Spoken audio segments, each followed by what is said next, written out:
Okay, this is hour 2, week 4 of ENGLIT1, and we're going to continue to look at the 3 translations of the general prologue's first 4 lines. Okay. I hope someone watches this in China. Otherwise, when you get back. Okie dokie. Let's take a look and see how this translator has handled this material. Let's look again at the first line of the original. One that April with his shores sota.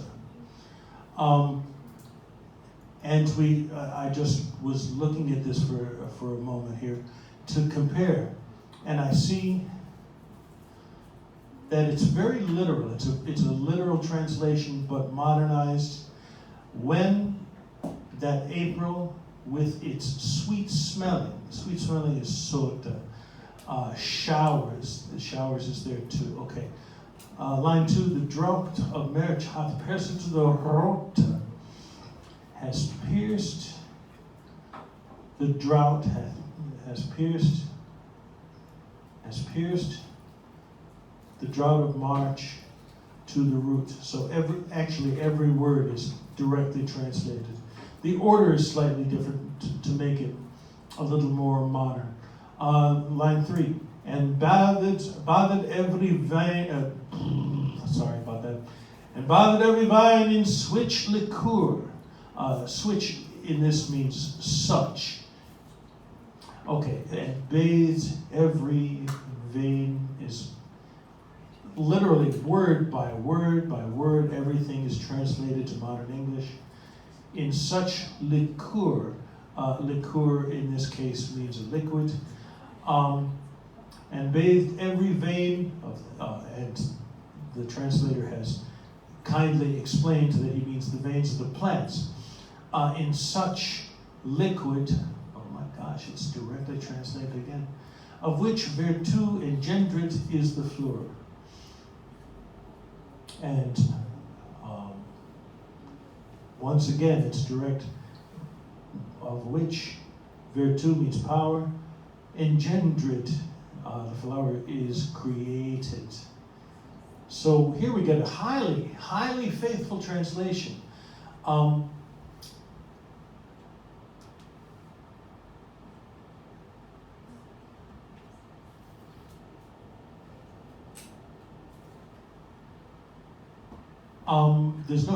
There's no rhyme scheme at all. It's just X, X, X, X, no rhyme.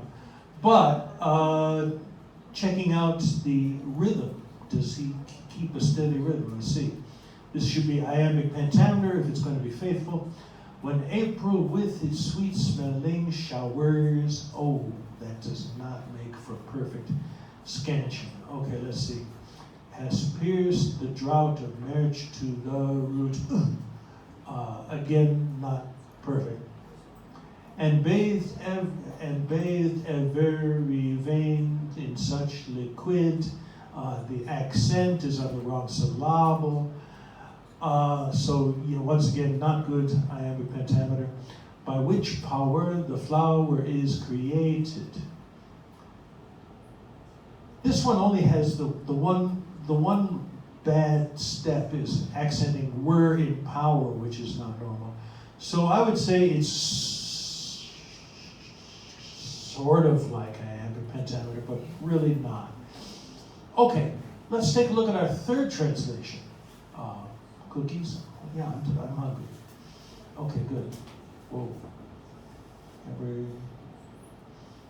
This one is translated, let me give it the fair credit, where credit is available.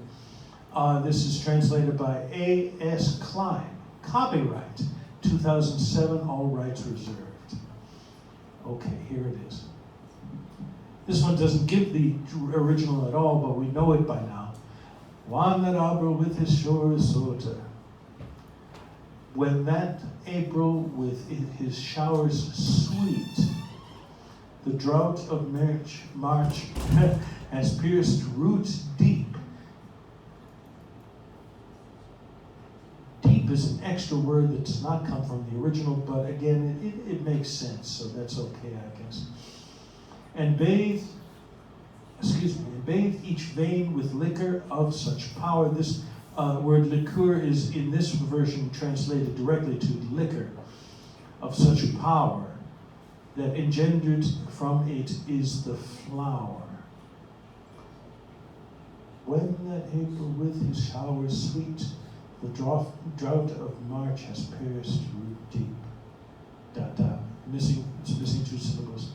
And bathed each vein with liquor of such power, that's fine, that engendered from it is the flower. These two are fine as iambic pentameter, and it keeps the rhyme scheme. This one, not so much. And these two have scansion problems too, which is not to say it's a fault in the poet, but just a translation decision that the translator made. And again, it's quite faithful to the original's meaning, with a few little adjustments and additions. Especially this word deep does not need to really be there. But root deep it carries the meaning okay. So I would say that translating this is a challenge. The version that we're working with now is among the best that I've seen. To keep each, wait a minute, let me see. No, wrong one. This one.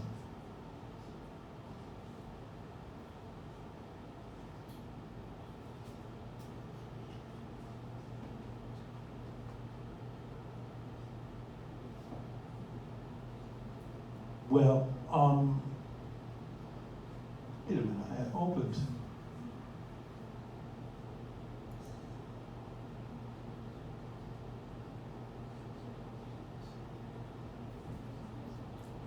I opened this page today. It must be one of these links. Let me look here and see what it has.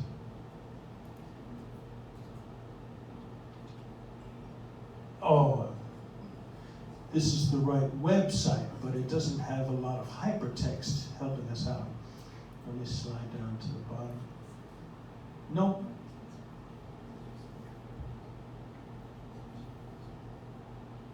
Well, we can see that it keeps both the rhyming scheme, but more or less. Meet, read, ago, no, prayers, fairs.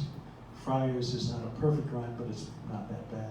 Stream, sunbeam, that's a good one. Bowers, towers, dairies, fairies, elf, self, mornings, things. That's not a great rhyme. But it's still quite good there.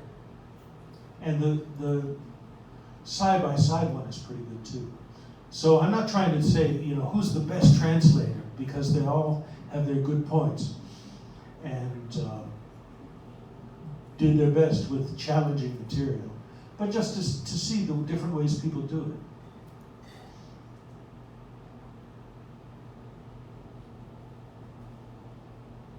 Right. Boom. Okay, so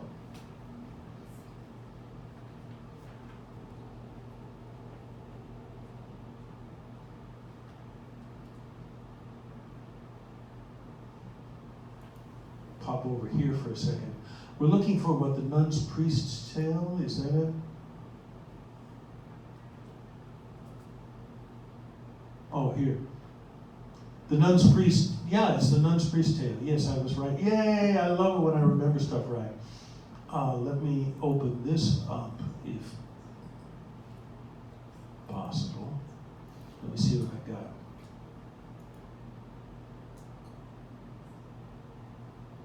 Oh, it's this translation.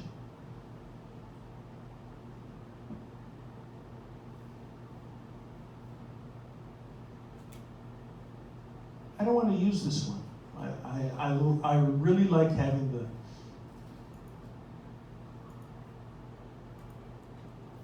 Oh, there it is.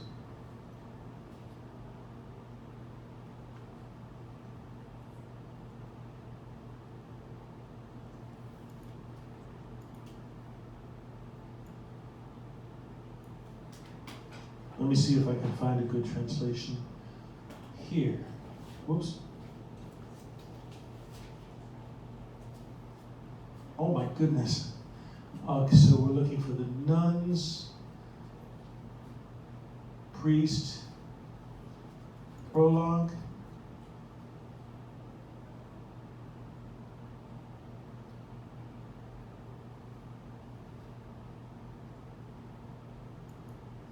Okay, that works.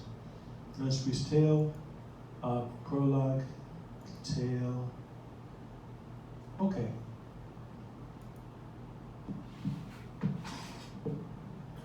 Okay, as I've told you before, wait just a second. Need a little caffeine in me.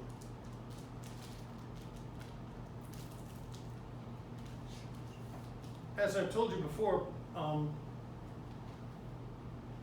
in between stories, there's often some dialogue between the different pilgrims going to Canterbury. I can, for the students in China, I can go over that again, the basic idea. And so we get a chance to see here some of the discussion that goes on in between stories.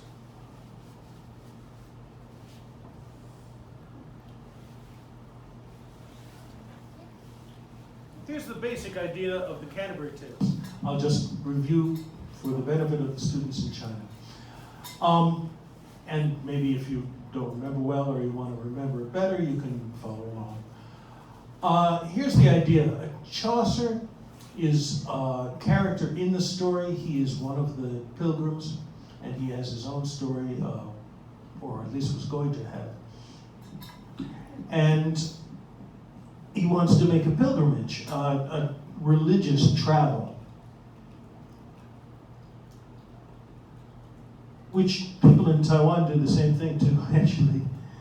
And the Manchu temples and stuff, and people go there just to see that. That stuff. And they're going to make a religious travel from the outskirts of London at the Tabard Inn, and travel on foot from there, close to London, to Canterbury. I guess I could get a map.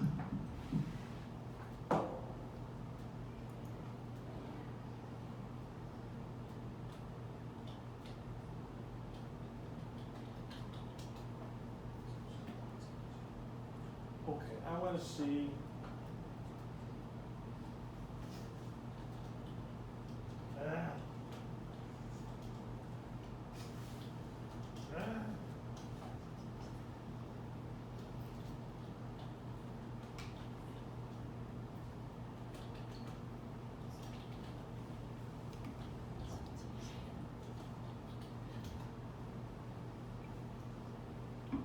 Okay. This may be difficult, but let's try this out and see what it's like. No thanks, here. Okay, let me see, here's Tunbridge Wells. Here's London here. Now let me see where Canterbury is. Good luck.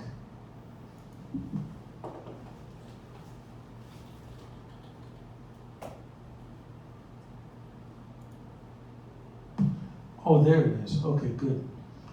Here's what Canterbury looks like now. Let me, no, that was wrong.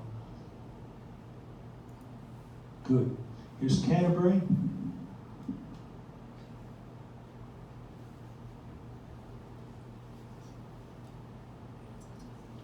Ah, okay. When we switch out this far.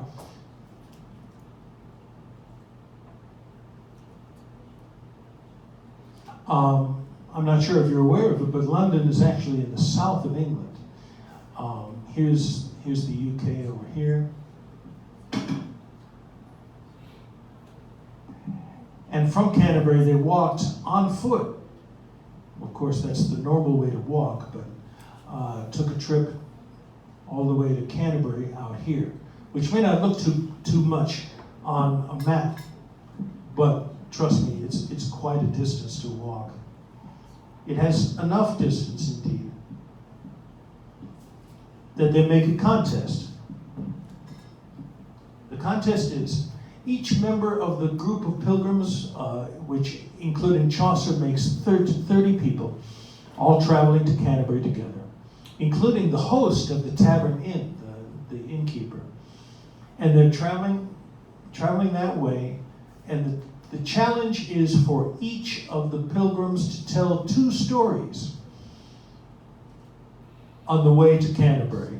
Then they have their pilgrimage and visit Canterbury and see where Thomas Ap Becket is, stuff like that. And then they go back on foot again to the tavern inn close to London. And they have to tell 2 more stories there on the way back.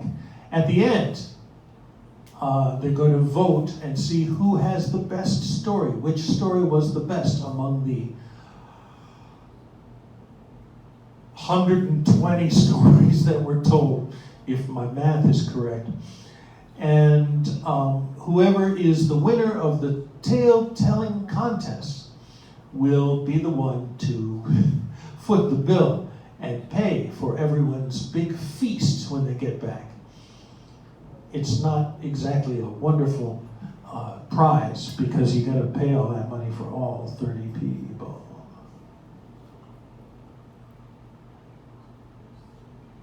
But that's the basic idea.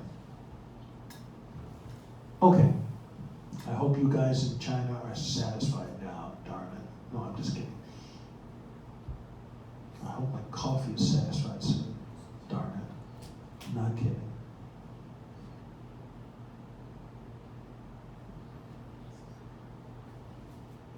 I like drip coffee, but it takes so long.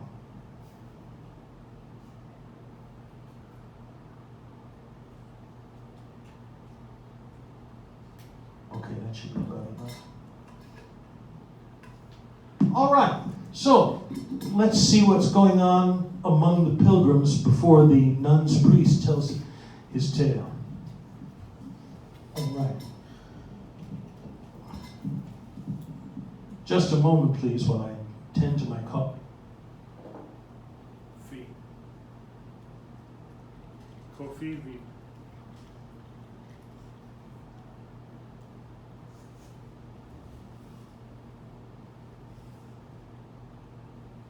That's really hot water. As it's supposed to be. Right on. Now to stir.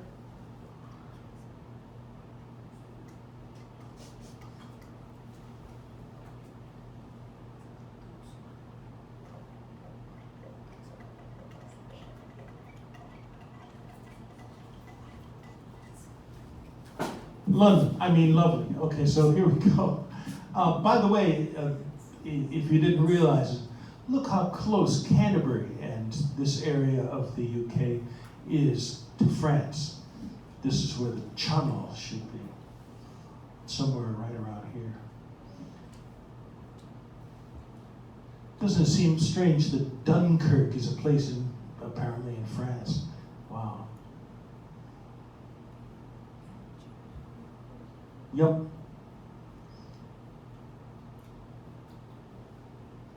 Yes, it's France. Okay, good. All right. Let's get back to it. Okay.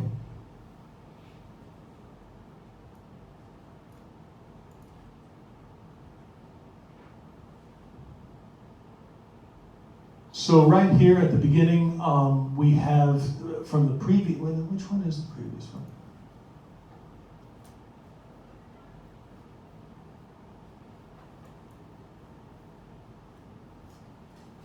Okay, Nun's Priest Tale is lower down, I think. At different times, I've gone through different second stories. I always like to use the Wife of Bath's Tale because of her gap teeth.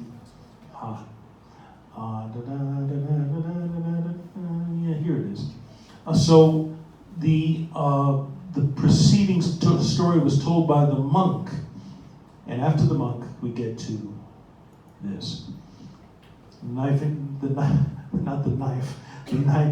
interrupts and says, "Oh, no more of this story. It's a little emotional, a little heavy, and a little judgmental, and I'm tired of it." And the host agrees. "You did a good job, but still we don't want any more of it. It's so unhappy."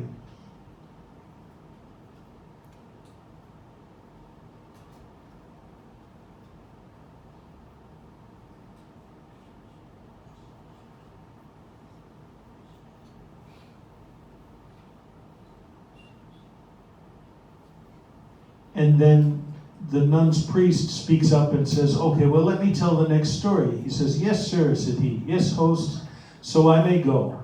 For save I'm merry, I know I'll be blamed." And right away his story he is framed.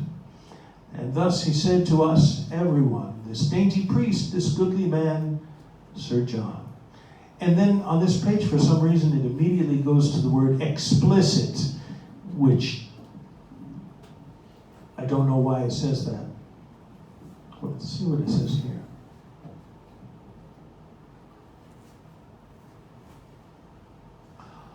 Oh yeah, right. This is Chanticleer and Pertelote. Yes, right. Okay, so here's the story. And I should mention that many of the stories that are told in these pages of the Canterbury Tales are not original stories to Chaucer. He did not make all the stories up himself.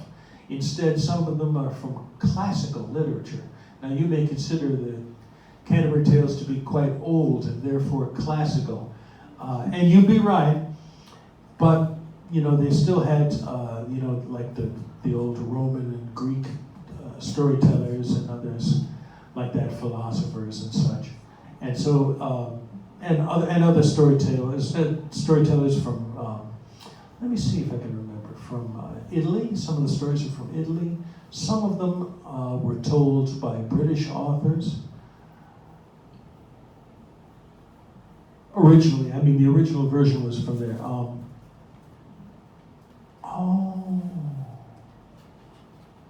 I'm not going to switch now, but I really like the story.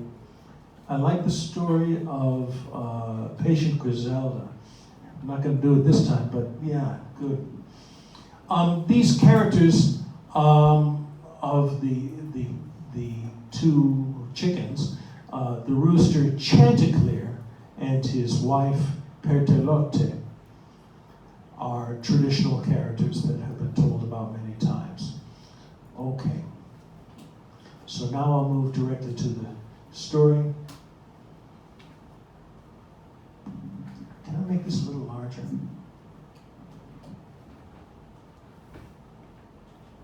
Yes.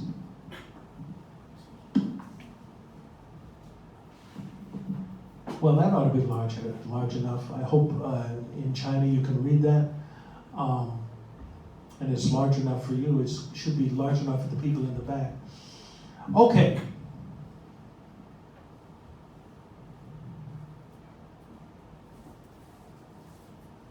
In here, as in traditional stories about Chanticleer, the characters are supposed to represent people, but are told in a, what do you call that kind of thing? A fable. A fable, I think that's the right word. Like Aesop's fables, correct, yes. Supposed to represent different kinds of people. Okay. A widow poor, somewhat advanced in age, lived on a time within a small cottage, beside a grove and standing down a dale. This widow now, of whom I tell my tale. Widow, woman whose husband has died. This is window. They still don't get married. Since that same day when she'd been last a wife, in other words, when her husband died, had led with patient her straight, simple life. For she'd small goods and little income rent by husbanding of such as God had sent. Husbanding husbanding means farming. And in fact, that's what a husband really is. The word husband really means a farmer. Interesting backstory for that word. So they still talk about raising animals as animal husbandry. It does not mean that someone marries an animal. Okay, let's try this coffee, see if it's good. It is. Hope I can finish it in time. Okay, so let's keep going. She kept herself and her young daughters twain, twain meaning two, 3 large sows. A sow is a female pig. Had she, and no more, 'tis plain, 3 cows, and a lone sheep that she called Moll. Right sooty was her bedroom and her hall, I guess so. Wherein she'd eaten many a slender meal of sharp sauce. Why, she needed no great deal. For a dainty morsel never passed her throat. She never had high-class food. Her diet well accorded with her coat. Her coat?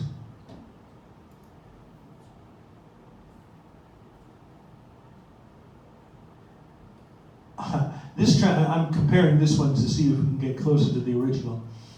No dainty morsel ever passed her throat. Her diet, her cottage struck a single note. That's the rhyme chosen by this poet. What about this one? Nun's Breeze Tale right here. You can see side-by-side translation, please. Nun's Breeze Tale.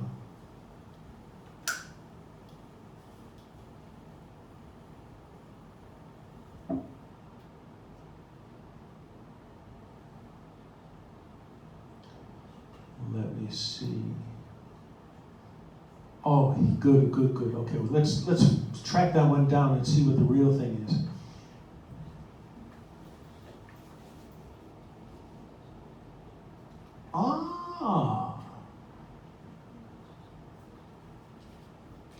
Now let's go back here. This says coat, but the original was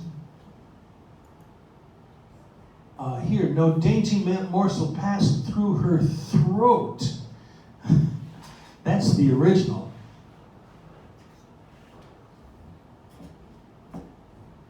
Wait a minute, is there a line missing here? Oh, no, I'm looking at the wrong line, Anna. Her diet well accorded with her coat. Let me see again. Her diet well accorded with her coat. So coat really is the original. Oh, but coat is not the kind of jacket. Coat, like the word dovecote now, is a building or a cell, a dungeon or a cell or a cottage or a small farm. So that's the meaning here. Oh, see, now I'm satisfied. It's not talking about a jacket, it's talking about her home. Repletion never made this woman sick. A temperate diet was her only physic, her whole physic. And exercise, blah, blah, blah, blah, blah, blah, blah. Let me skip over some. A yard she had enclosed all round about with pails, and there was a dry ditch without. Let me go back here. Here it is. I'm going to switch.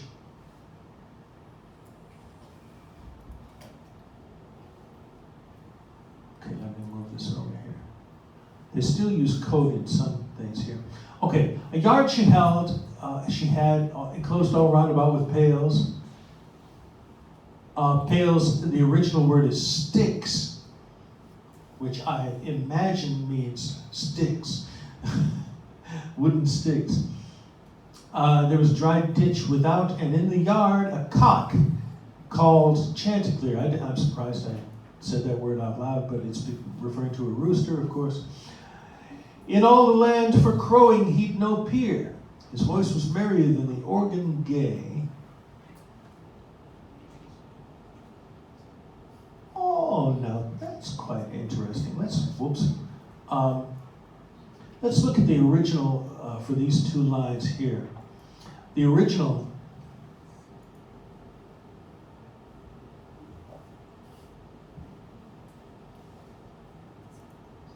right, that's what I thought. This line originally says, his voice was merrier than the merry organ on Mass days, that in the church gone, meaning it took place. So the original rhyme is organ, or gone, and the word gone. The translation says, rhymes gay and play, which is a reasonable translation, but it changes the rhyme. Doesn't mess it up, it just changes it. Okay. More regular was his crowing in his lodge than his lobby, than is a clock or abbey or log.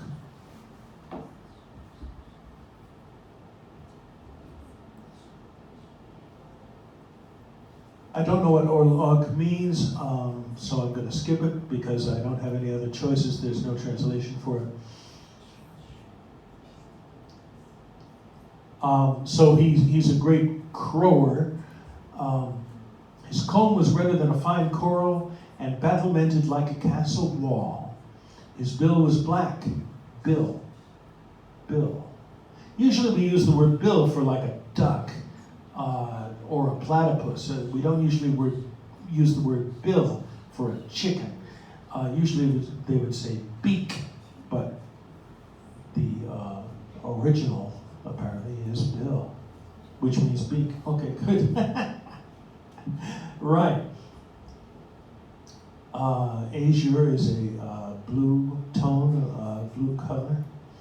His spurs were whiter than the lily flower, and the plumage of the burnished gold his dower. Let me check out the word governance. Management. Okay, good. And then there were 7 hens to give him pride and all pleasance, which were his sisters and his paramours. Chicken incest.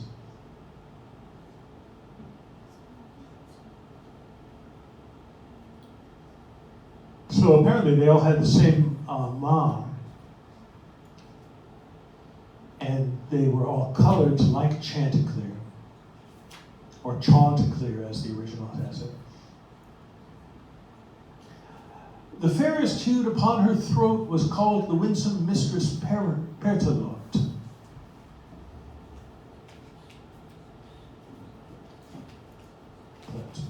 Called, right, of course.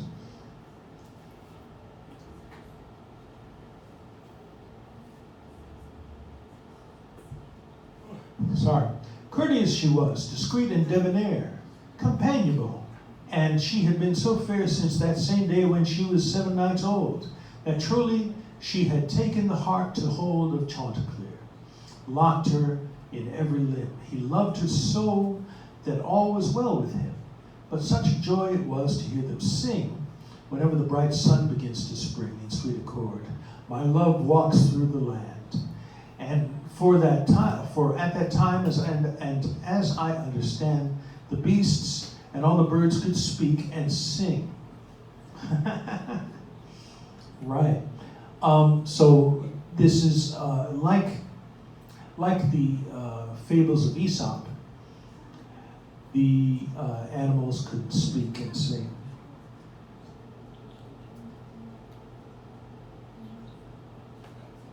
So in Aesop's fables, we have talking lions and talking foxes and talking wolves and all kinds of talking animals. The next part, Chanticleer the rooster has a bad dream. Oh no. What is the dream? Okay, it happened in a bright dawning as Chanticleer's wives and sisters all sat on his perch, and next to him sat the winsome Pertelote. This Chanticleer, he groaned within his throat, like a man that in his dreams is troubled sore. And when fair Pertelote thus heard him roar, she was aghast and said, "Oh, sweetheart dear, what ails you that you groan so? Do you hear? You are a sleepy herald. Fie, for shame." Oh. just for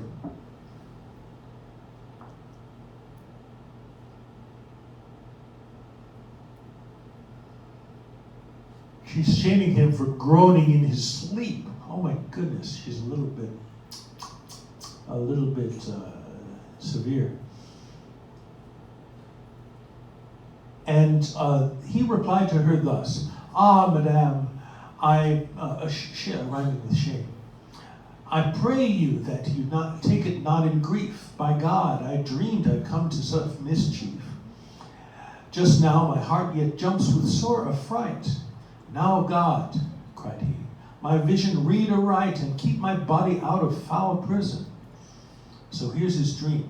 "I dreamed that while I wandered up and down within our yard, I saw there a strange beast that was like a dog, and he had made a feast upon my body and had me dead. His color yellow was, and somewhat red, and tipped his tail was, as both his ears, dum, dum, dum, dum, dum. Remembering how he looked, almost I die,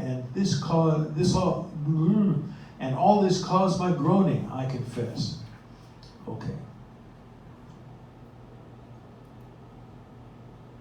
The Pertelote is still quite severe, and I would call it rude.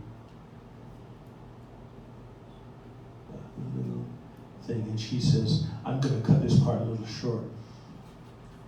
He says, "Alas," cried she, "for by that God above, now you have lost my heart and all my love. I cannot love a coward by my faith."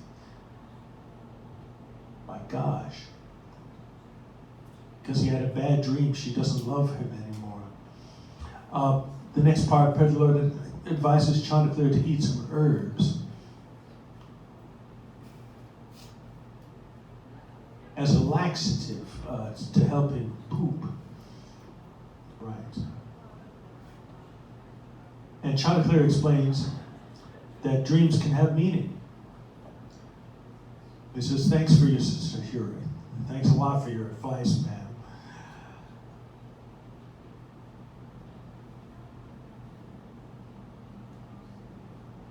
I do beg your pardon.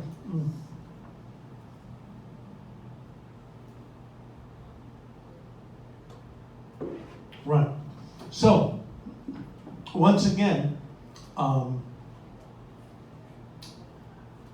we have Chaucer, the author, having his characters referring to classical literature, in this case Cato, who talked about how dreams have meaning. And then there's an example about a man who had a bad dream. I'm going to skip that part too. And then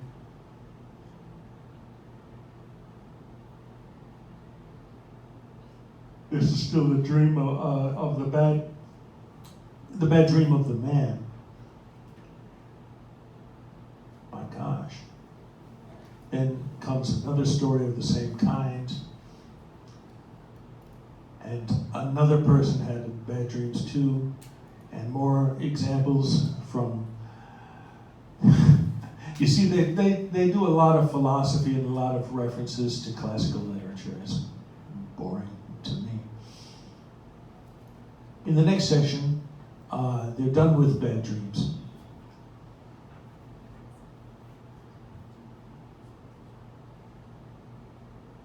And Chanticleer says to Pertelote, "My lady Pertelote, on hope of bliss, in one respect God's given me such grace, for when I see the beauty of your face, you are so rosy red beneath each eye, it makes my dreadful terror wholly die."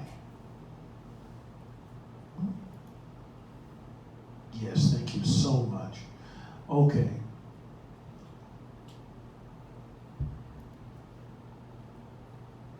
He quotes some Latin too, which is not translated here. But then underneath he explains, "Madam, the meaning of this Latin is, woman is man's delight and all his bliss. For when I feel at night your tender side, that's right. Although I cannot then upon you ride." Good night, nurse. Beneath our perch so narrow is, because our perch so narrow is, alas, I am so full of joy and all solace, that I defy then vision, eye, and dream.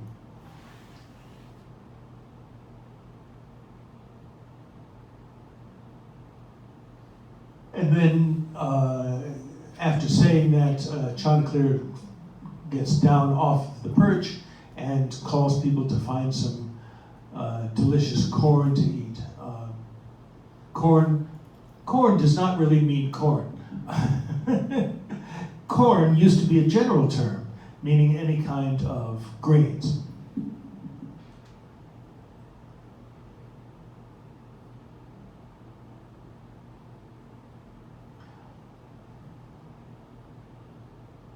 And now, as you might have guessed, because of the 3 tales that he told about people whose bad dreams came true, Chanticleer's going to have a similar experience and see a real monster coming.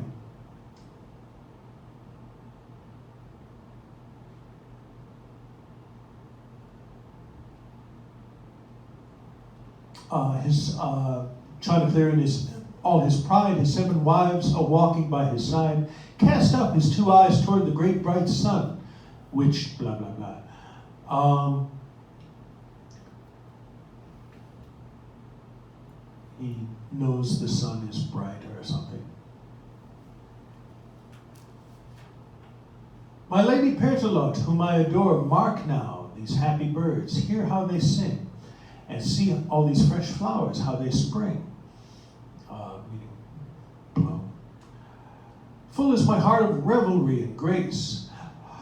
But suddenly he fell in grievous case, for ever the latter end of joy is woe. Oh, that sucks. God knows that worldly joys do quickly go. And I'm going to skip it here. What it is, the animal is a coal fox. Let's see what that means. Oh, a coal fox is a fox with a black-tipped tail, feet, and ears. So it's the monster is not a dog, it is a fox.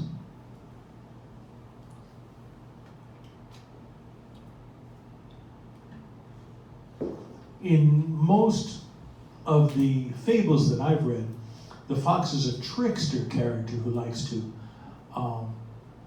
fool other people.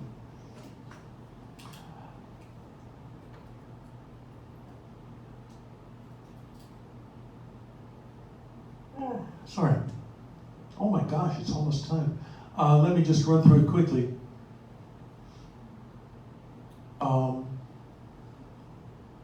The poet, meaning in this case the nun's priest, says, "You were well warned, Chanticleer, and fully by your dreams that this day should hold peril damnably."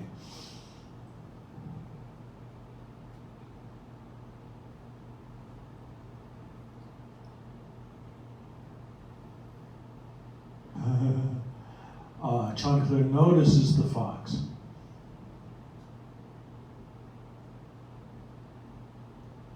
And he's scared, of course. Now, the Chanticleer's fox here is going to be tricky again, just as I expected. The fox talks to Chanticleer and says, "Gentle sir, alas, why be thus gone? Are you afraid of me, who am your friend?" And so he's speaking sweetly and lyingly to Chanticleer, right? And he does it with a lot of words. Chanticleer falls for the trap.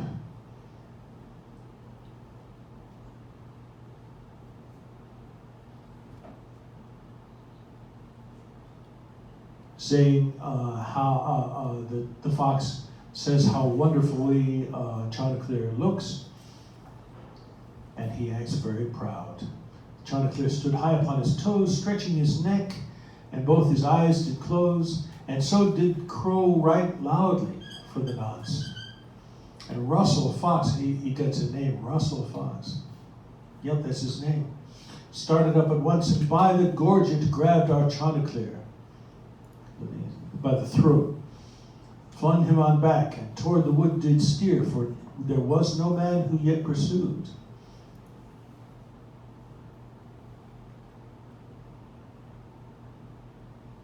And then let's skip this part because it's less important. Everyone in the farmyard go after the fox, including a dog, the cow. They have different names for all these animals. Shouting, men and women also do. Jack Straw does the same thing. Chanticleer sets a trap for the fox. How is he going to do that? He says to the fox, "Sir, if I were you, as I should be, then I would say, as God may now help me, turn back again, presumptuous peasants all, a very pestilence upon you all. Now that I've gained here to this dark wood's side, in spite of you, this cock shall here abide. I'll eat him by my faith, and that anon." Okay, and that's as much time as we've got. So we're going to continue with this portion called "The Fox Falls for the Trap."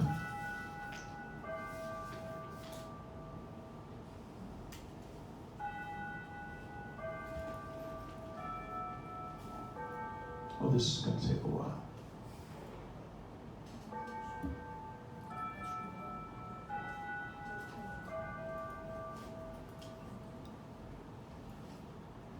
Okay, so next week we're going to continue with this and finish it up, and then we'll move on. I'll post some new material for you to read, because that won't take the whole class period, I'm sure.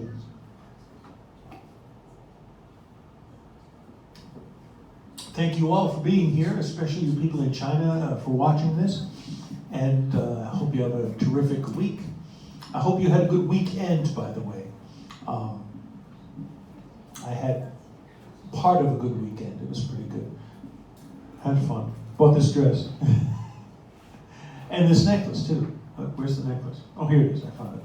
Okay. So please check your homepage soon, and I'll prepare the rest of the material for homework. Thank you. Take care, and so long.